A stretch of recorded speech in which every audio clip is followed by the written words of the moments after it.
Hello, boys and girls. It's good to be with you again. I wonder if you like Haribo sweets. Most people do, and I love them too. There's a great ad on the TV for Haribo sweets at the minute. It's two policemen who make up stories with all of the wee sweets inside Haribo. Today, I want to tell you a story with Haribo sweets, only my story is true. Many years ago, the world did not exist as we know it. There was no sky, no trees, no birds, no fish. The world was empty, but God was there. And He decided to create a world with beautiful things that we can enjoy. He made the sun, the moon, and the stars. He made the trees, He made the grass, and He made the bears.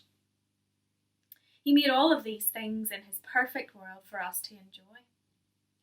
Then God made His most special creation. He made man and woman, the first man Adam and the first woman Eve.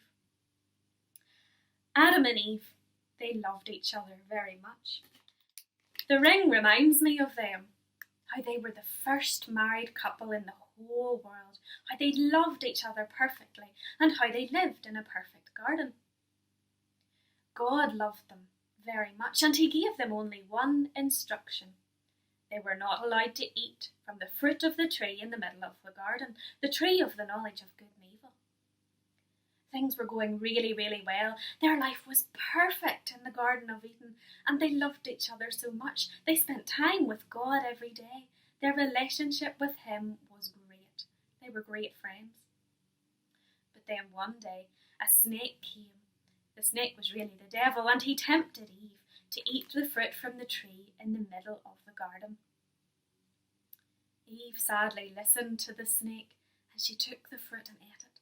And she gave some to Adam too, and he ate it as well. Now the world was not perfect anymore. They now had sin inside them. God wasn't able to be their special friend anymore. He sent them away from the garden.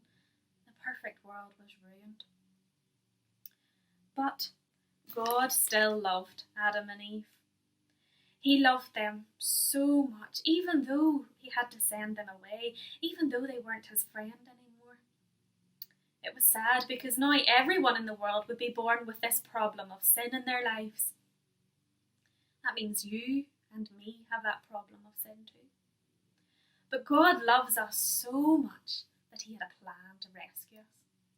He sent His Son Jesus, who suffered and died on the cross to take the punishment for our sin, the punishment that we deserve. He loved us so much because He wants to be our friend again.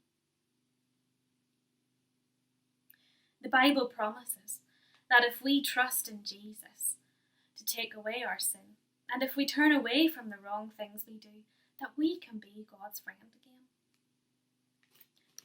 Cola bottles remind me of parties where you have lots of fizzy drinks, including Coca-Cola. The Bible tells us that when we trust in Jesus to be our friend and turn away from our sin, that the angels in heaven have a great big party to celebrate. Being God's friend is worth celebrating. Knowing Him is the only thing that matters. I wonder if they've had a party for you. The last one I have today is the fried egg. There's a wee cafe in Ballymena where I love to go for a fry. Unfortunately, I haven't been able to go for a while now. But whenever I order a fried egg in this cafe, the waitress gives me two choices. Would I like my egg yolk runny, or would I like it hard? The fried egg reminds me that we have two choices as well. Will we trust in Jesus and turn away from our sin so we can be His friend? Or will we ignore what He has done for us? Will we ignore Jesus? Will we ignore God's love for us? We have these two choices. I wonder which one you will choose. I want to leave you with a challenge this week. I want to see if you can make up any Bible stories with the Haribo sweets. Remember, you have a bear, a ring, a heart, a Cola bottle, and a fried egg. See how you get on. See you soon.